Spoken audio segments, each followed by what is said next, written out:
We are back in Senior English A, and we are talking now with Geoffrey Chaucer and the Canterbury Tales. Now I want to review the ground that I covered yesterday, and then I want to move forward. Chaucer decides to write a collection of stories, only he calls them not stories but tales, that mirror in some way the work of Boccaccio in his classic Decameron. These stories then are going to be told through the mouthpiece, and that's a word I would put in my notes right now, the mouthpiece of a character that Chaucer invents. Okay? He makes these characters up. In some ways, they stand as kind of a prototype or a stereotype of the types of people of Chaucer's day in England. Okay? And each one of these characters scheduled to tell a story going to Canterbury and then a story coming back from Canterbury. Now, I want to talk today for your notes about what for your heading we will call Chaucer's Project. Chaucer's Project. Now, you may end up writing on this topic, and so I really want you to take close notes. Chaucer's Project. Okay? Now, what do I mean when I use that term? Chaucer, writing this text, has an agenda. Okay? He doesn't just want to entertain. He has an agenda. In other words, he's got a point to make. Okay? Primarily, the way he will make this point is through satire and irony. So you want to write that down. An academic formulation of this is to say it this way. Chaucer utilizes irony and satire to reach his rhetorical purposes and intended audience. Now that's a mouthful, and so I'm going to try to explain it with a little bit of simple language. It starts with this. Chaucer is upset about some stuff. Okay? He's upset, and he's going to make points about being upset, and the way he does it is through the stories that he tells. All right? Now, we at the high school level only study 2 of Chaucer's stories. By the way, Chaucer died before he was able to completely complete all of Canterbury Tales. He wasn't able to finish all the stories. But we have a whole bunch more stories than the 2 that we're going to look at. The 2 stories we're going to look at are stories told by a guy named the Pardoner and a woman named the Wife of Bath. Those are the 2 stories that are, can I say it politely? Those are the safe ones. A lot of Chaucer's stories are really, really still today capable of upsetting people. Just the other day, somebody said to me, "You still teaching in 303?" And I said, "I am." "Are you still teaching Chaucer's Canterbury Tales?" And I said, "I am." And he said, "I don't know how you get away with that. I'm surprised they don't fire you." And I said, "Well, I have to be very selective about the stories that I teach. Some of these stories, they ain't no way I could bring them into 303. I would get fired because, like Boccaccio, some of Boccaccio's stories, they are really, really pretty obscene stuff. Some of them are just kind of low locker room humor kind of stories. I'll give you a classic example. The monk tells a story about a cat who thinks his wife's messing around on him. And so he says to his wife, "I'm going away to London on business." And she says, "Oh, that's too bad." And he says, "Yeah, I know, I'll be back in a week." Only he doesn't go away to London. Under cover of night, he comes back to the house. Now this is interesting. I said yesterday that Mr. Short would read Canterbury Tales to learn things about the people of 1350. He's not going to learn from those other 2 places. For example, we find out in this story that a lot of the people's houses were built up. So the only way you could get into the house was a ladder. 2 reasons for this. 1, lots of flooding. And so you had floods that came. So if your house was built up off the ground, then you could, survive the flood. The second had to do with security of your possessions, right? If you have to get in and out of your house with a ladder, right, then you have the ability maybe to secure your stuff. You're a little bit safer at night or whatever. So anyway, he comes to the house. It's nighttime. It's pitch dark. And he says, "Yo, I'm back." And she says, oh, I thought you were going to be gone for a week. And he's like, yeah, I bet you're shocked. I know you're up there messing around with a guy. And she's like, how dare you? I cannot believe that you would even make that accusation. He's like, I'm certain that it's true. He talks to her for a while, and she convinces him that he's a total liar, or that he's mistaken. He goes, all right. She's like, no. I am not letting you in this house unless you give me a kiss and say you're sorry. And he's like, fine. She's like, a kiss on the cheek. And he's like, fine. Let down the ladder. It's totally dark. He climbs up the ladder. He says to her, okay, put your cheek out the window so I can kiss it. So he does kiss it. Only when he kisses it, he notices that there's like hair and stuff. And then there's this a loud fart right in his face. And then the guy realizes, right, see that, that's what I mean by low, I mean, come on, this is, seriously, this is the story, Brass is like, this is funny, right, so in other words, he kisses his wife's lover's rear end, and then just for kicks and giggles, the guy farts right in his face, ha-he, this kind of thing. So this is some of the kinds of stories that I'm telling you are a part of Canterbury Tales that we just cannot teach. What we will teach, though, are the somewhat, can I say it this way, safe stories? Although I say it this way, but by the end of our conversation, you're going to argue, yeah, there ain't nothing safe about either of these two stories either. How come? Chaucer has a project. What is that project? Let's list it for our notes. Chaucer's going to attack in some ways, two institutions that he has serious problems with. The first is the church. All right, the church. And make no bones about it, when we say the church in 1350, we are talking about only one church, okay? And that is the Roman Catholic Church, okay? It dominates all of English culture, okay? Chaucer has some serious problems with the Catholic Church, and here's why. He has serious issues with its, for lack of a better term, hypocrisy. Now, what does that term mean? The hypocrisy of the church. What does that term mean? You know what that means? Yeah, that is to say the church does not follow its own rules. It kind of breaks its own rules. In what ways does it break its own rules? Any number of ways. One of the things that really upsets Chaucer is the selling of indulgences. Now, a few years later, there's going to be this guy named Martin Luther who's going to take this series of concerns he has about the church, nails them up on a door outside of a church in Germany in a town called Wittenberg, and all of a sudden a whole movement that we're going to call the Reformation movement will begin. If you grew up going to church and it wasn't a Catholic church, that's a product of that Reformation movement by Martin Luther. But before Luther, already Chaucer has some serious problems with the selling of indulgences of the church, or more particularly, the way the church likes to make money. So, for example, you are involved in sin, you go into the priest or to the pardoner, and the pardoner says, I can forgive you, but you're going to have to pay me money. And so people pay money so they can somehow keep their souls out of hell. Chaucer will have problems with this kind of hypocrisy. So that's the first group he's going to attack. The second institution that he's going to attack is the one about guys and girls, namely marriage. Marriage. Okay? Now in Chaucer's day, in the rooms of houses, there was a stick that could be kept. That stick could be no larger than the circumference of the man's thumb, who was the man of the house. This was called the rule of thumb. And that stick was in that house so that that man could use that stick to beat on his wife. Now there was a rule that said if your wife got uppity or talked back to you as the man, you had to beat her with this stick.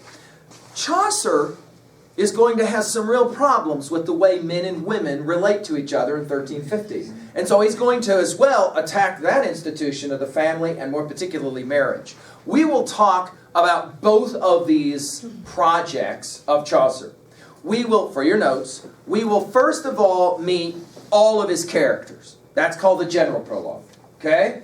Number 2, we will meet the pardoner who is a religious man. Okay? And we're going to hear Chaucer's introduction to his problems with the church. Finally, number 3, we're going to meet the wife of Bath, a woman who will talk about men. And in the process, we may have 1 or 2 fights. Can I set it up this way? Years ago in my room, we had chairs like normal classrooms have. And I was teaching the wife of Bath story. And all of a sudden, in the middle of class, a comment was made by a guy, and then there was a loud slap right across his face by the girl who was sitting right in front of him. Wait, I'm not done. These two had been dating since they were freshmen, and now they were seniors, and they were known in our school as the lovebirds. Wait, I'm not done. Who were supposed to get married after they graduated just a few days from this slap. So the obvious question is, well, what did he say? I'll get to it. But more interestingly, why did he say it? And I'll tell you, kind of has something to do with the wife of Bath story. You're going to find that both of these stories are controversial. They're not controversial like let's kiss some guy's rear end and he farts in our face controversial. That's a different kind of story. And if you want to read that, you can go online and you can read that stuff for yourself. We're going to look at these two stories. But before we get to those two stories, we're going to need to talk about the general prologue. Okay? Chaucer is going to introduce us to these characters who all of them are supposed to tell a story. Now, I want to point out a couple of things about the, for your notes, dramatic quality of these stories. The dramatic quality, drama.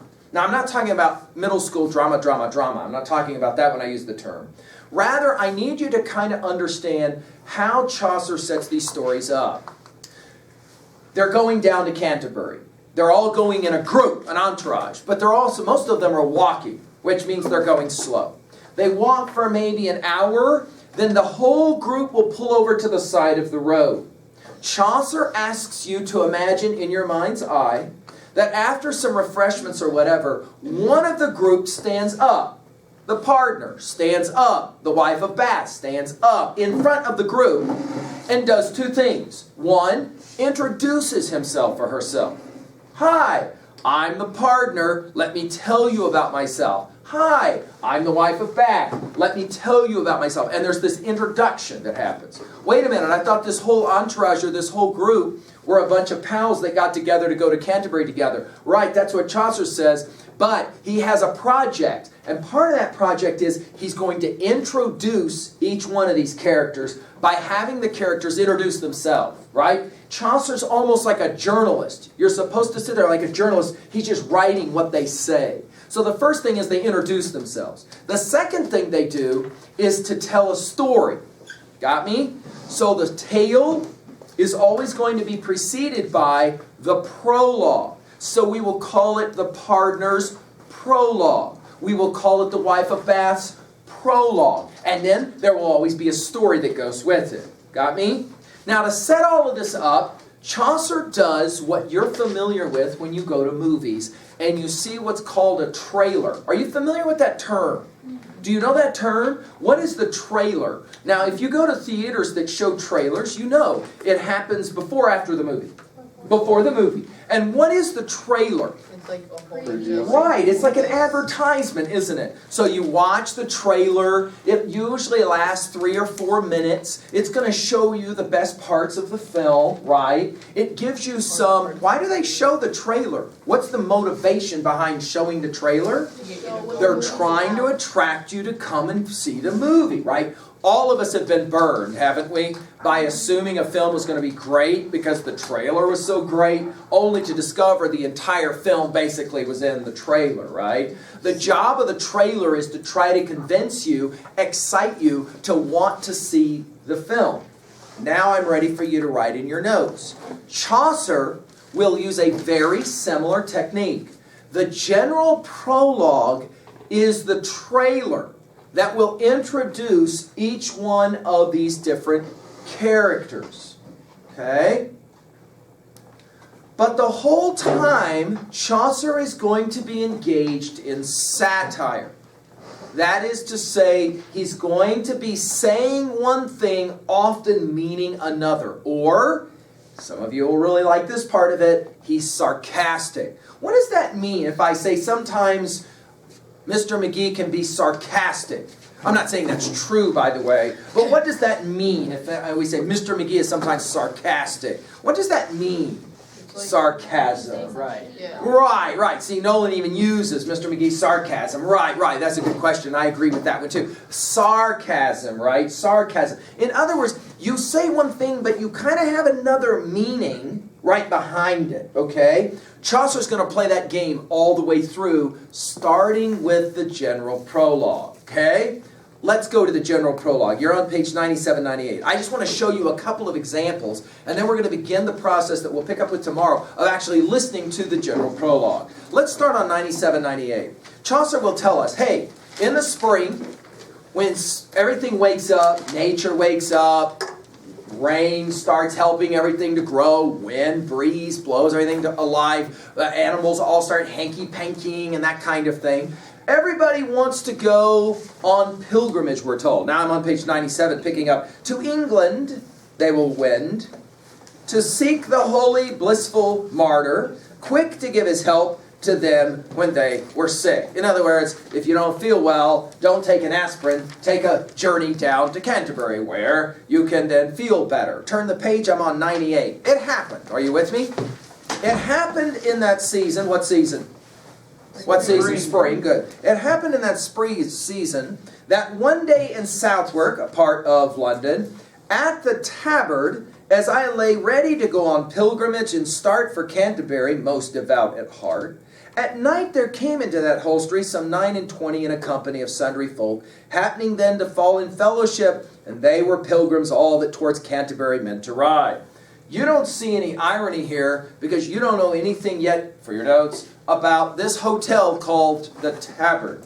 Now, London, in Chaucer's day, is divided by a river called the River Thames. Now, it looks like it should be pronounced Thames, but it's actually the River Thames. T-H-A-M-E-S is the way the river's spelled.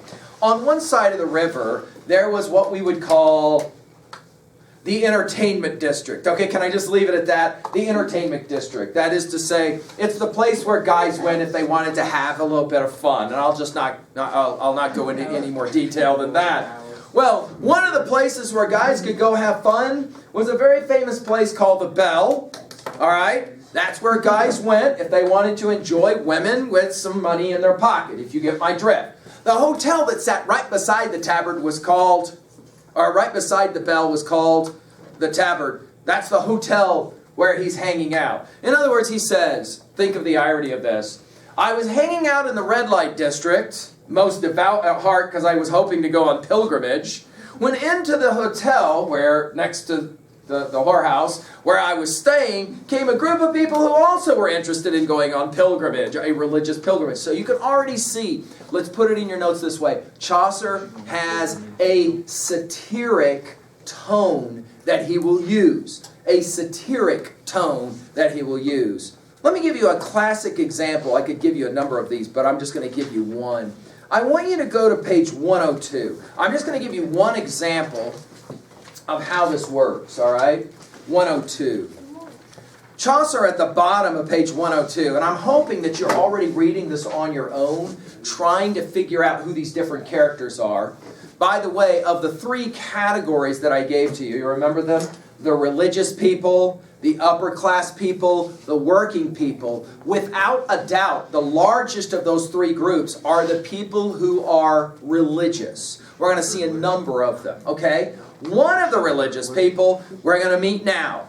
And I'm going to tell you in advance, Chaucer got himself in a little bit of hot water introducing this guy. I'm on page 102. There was a friar. Okay? Now, a friar is a religious person, like a priest.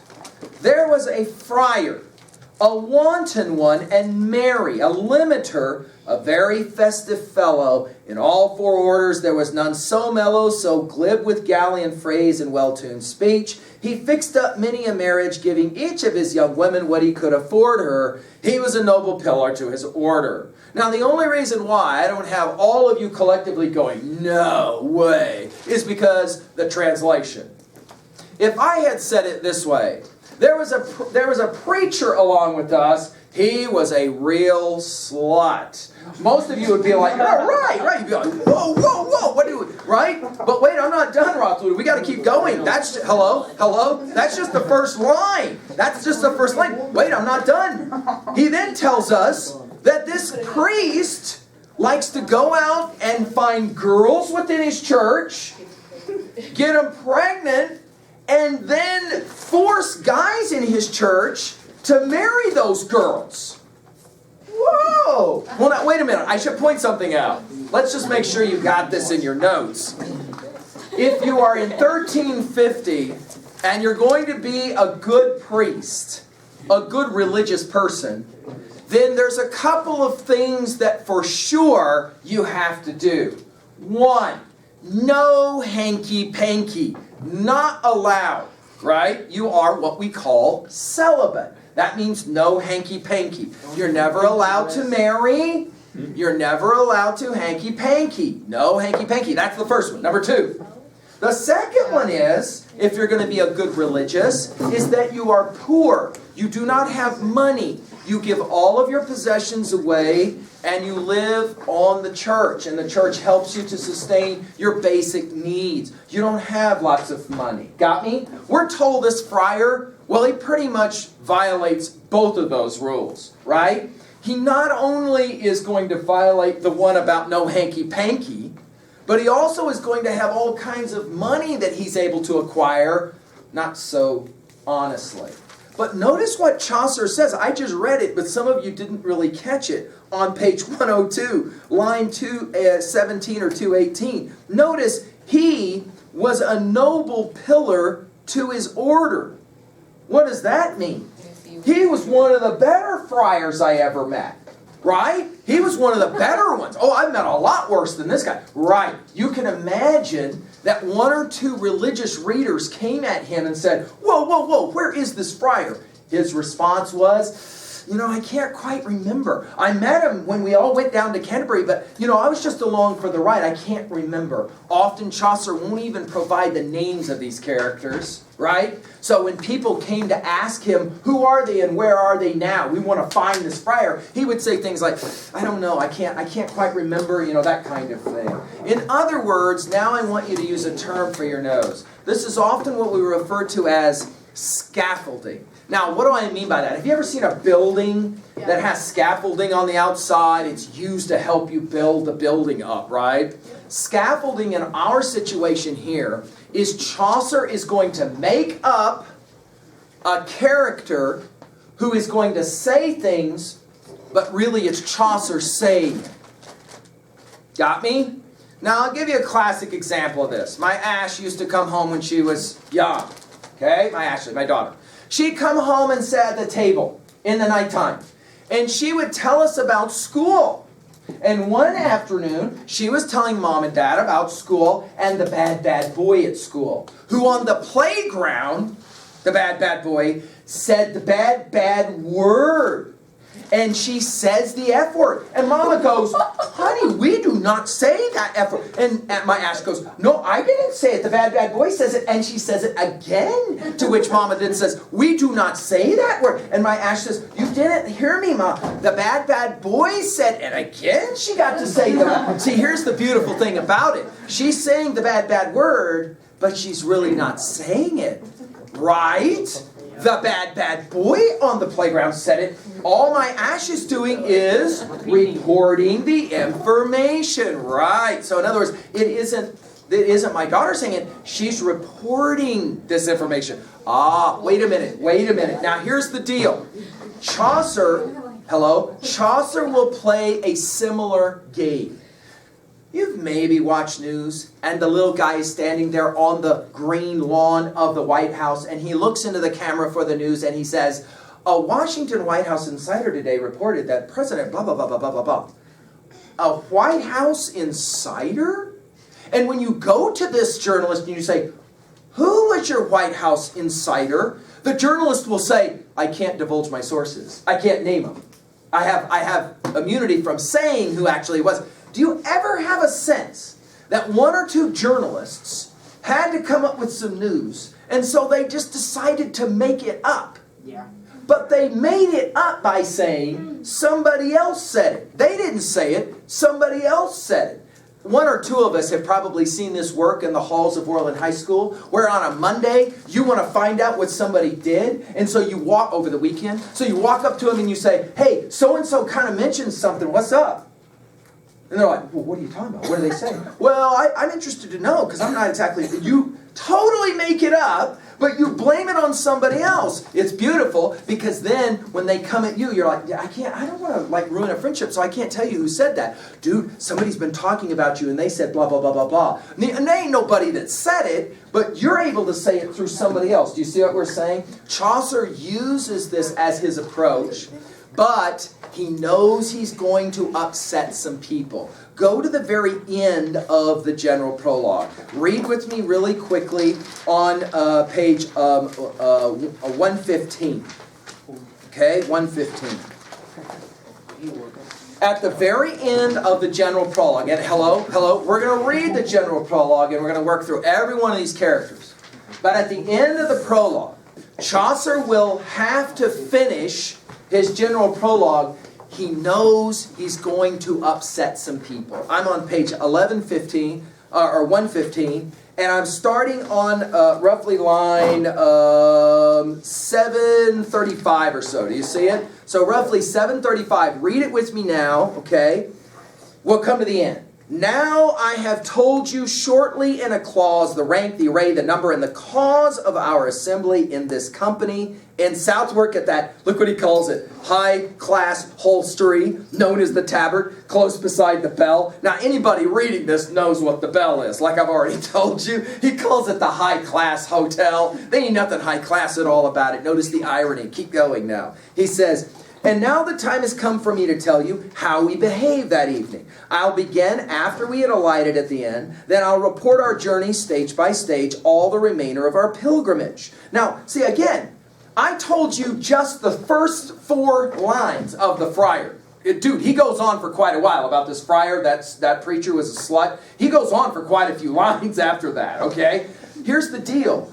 Are you ready for this? That Friar is later going to tell a story. No, I cannot teach it in 303. Okay? That Friar is going to tell a story. Now, you can kind of imagine, just a little bit I've told you about who he is, that his story may not be the most celebratory towards the church. And it's not, okay? It makes the church look really bad, okay? And when they came at Chaucer, he said, I can't quite remember who that friar was. I don't know. You know, we all just got together and went on this journey. I can't remember very much. He knows he's going to offend a lot of people. So look what he says next. This cat is brilliant. Take a look at what he says next. And now the time has come, he says, I'll begin. But first, line 745. But first I beg of you in courtesy, not to condemn me as unmannerly, if I speak plainly and with no concealings, and give account of all their words and dealings, using their very phrases as they fell. Put it in your own words. What's he say? I hope you're not offended that I have to do what? I have to use the F word, right? I have to say what they said, right? In other words, I'm going to offend, but I'm going to offend because I'm going to report exactly what they said. Well, what's ironic about this? What? What do we know about all these people and all the stuff they said? Right, Chaucer made it all up. It's totally of his own creation, right? He makes it up. Of course, my daughter Ashley, she could have made up the whole story about the bad boy on the playground, and she got to use the F word 3 times at the kitchen table. See how that works? But do we have any way to prove whether she's telling the truth or not? No, see, that's the thing, right? We don't have any way to prove. She can always say, but it happened on the playground. It wasn't me. It was somebody else. It's the bad boy. See how that works? Okay. Now, Chaucer's going to defend his telling, quote-unquote, the truth. Do you see the irony? I have to tell the truth, and here's why. And he's going to use 3 reasons why for your nose. 3 reasons why he has to tell the truth. Watch this. It's pretty subtle. It's pretty bright on his part. Take a look at how he does it. I'm on page 115. He says, please don't condemn me if I use their phrases as they fell. Line 750. For certainly, as you all know so well, he who repeats a tale after a man, top of 116, is bound to say as nearly as he can each single word if he remembers it, however rudely spoken or unfit. Or else the tale he tells will be untrue, the things invented and the phrases new. In other words, what's he saying? If you're going to tell a story, You gotta tell it. right, if you're going to repeat what happened, you got to tell the truth. You have to tell it exactly the way it happened. So in other words, I'm just reporting exactly the way it happened. And now he's going to give 3 reasons why he has to always tell the truth. Keep reading. He says, he may not flinch although it were his brother. If he says one word, he must say the other. Uh-oh, look who he defends himself with. And Christ himself spoke broad in Holy Writ, that is to say direct. As you know, there's nothing there unfit. Christ always said you have to tell the truth. So he says, I got to tell the truth. And if the guy uses the F word, I got to use the F word, etc., etc. And Plato. So our first answer as to why he has to do this is Christ. Our second one is Plato. Who is Plato? Hey, that one guy. Do you remember that one guy? Who is he? Do you remember? Yeah, he's a famous Greek philosopher, right? Take a look. And Plato says, for those with power to read, the word should be his cousin to the deed. So in other words, Christ says I have to tell the truth. Plato says I have to tell the truth, the most famous philosopher of all time. Further, I beg you to forgive it me if I neglect the order and degree and what is due to rank in what I planned. I'm short of wit, as you will understand. What does he say?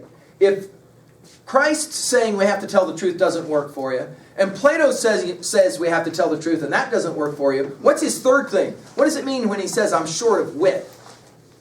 What does that mean? Short of wit. Yeah, short of wit means what? Yeah, I'm an idiot. I'm not very smart. In other words, he says, look, if I offend you, it's not because I mean to. I'm just a really stupid guy. Please forgive me.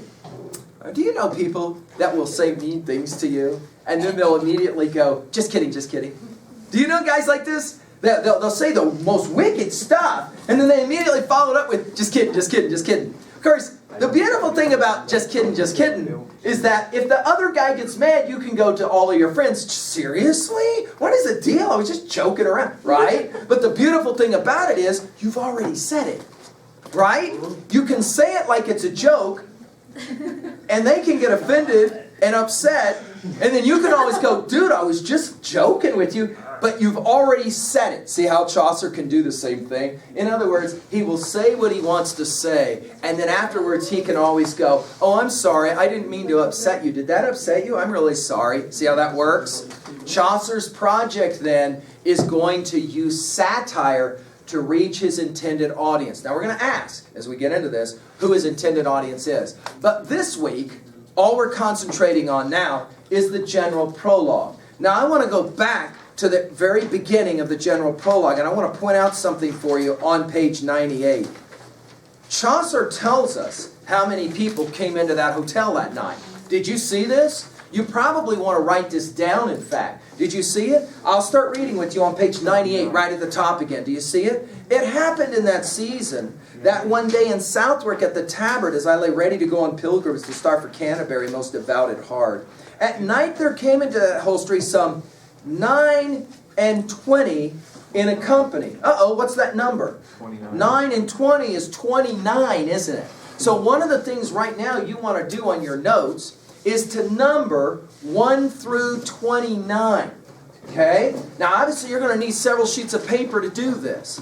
Suggestion: skip at least 4 lines in between each number. Here's why. For each one of these characters, you're going to need 4 pieces of information. You want to write this down. You're going to need 4 pieces of information. Okay? And for the next couple of sessions now, Miss Laird is going to play the professional reader, and we're just going to read through each one of these characters. And you're going to need 4 pieces of information. Now, even if you're working for your 60 points on your packet, you're still going to need to do this. So in other words, while we're doing this, you're going to want to sit up and take close notes. 4 things, though, is all you need for each one of these characters. 1, you need to know, write down who they are. Simple. Who they are. So that you can designate who they are. They are the knight. They are the partner. They are the summoner. That's all. Okay? Then, underneath that, you're going to bullet point 3 things about them you want to remember. For example, let me give you an example. Chaucer says, on our journey both there and back, we had along with us a cook who went with us. And this cook could make the most amazing cuisine. I mean, he was good. He was really good. But the cook had this terrible sore on his knee that ran pus. And the cook kept having this tendency to reach down while he was making the food, and he kept rubbing the sore with the pus. And it made us wonder as we were eating, see, that's a little tiny thing that allows you to be able to remember something about the cook. So as you work through each one of these characters, you are going to pause with Miss Laird at the end of each one of these characters, and you want to write down at least 3 things that will allow you to try to remember. Suggestion. One of the 3 things I recommend is what group you're going to put this character in of those 3. A religious, an upper class, a middle class. All right? Does that make sense? Finally, let's go ahead and say what Chaucer does in the general prologue. This is what we call character sketches. Character sketches. Write that phrase down. A character sketch. A character sketch is a description of a character, telling us about 2 things. 1, the outside of the character. What the character looks like on the outside, how he dresses, how she dresses, what she looks like. 2, stuff on the inside of the character. What are his or her attitudes, emotions, feelings? Try to at least write down 1 for each of those 2 things. Do you got me? Right? Something about the way they look, something about their attitude. For example, he tells us that this nun was along for the ride, and she was by no means undergrown. What does that mean? To say she was by no means undergrown means what? Well, I saw this guy the other day who was 400 pounds, who had a t-shirt on, and the front of the t-shirt said, "I conquered anorexia." Right?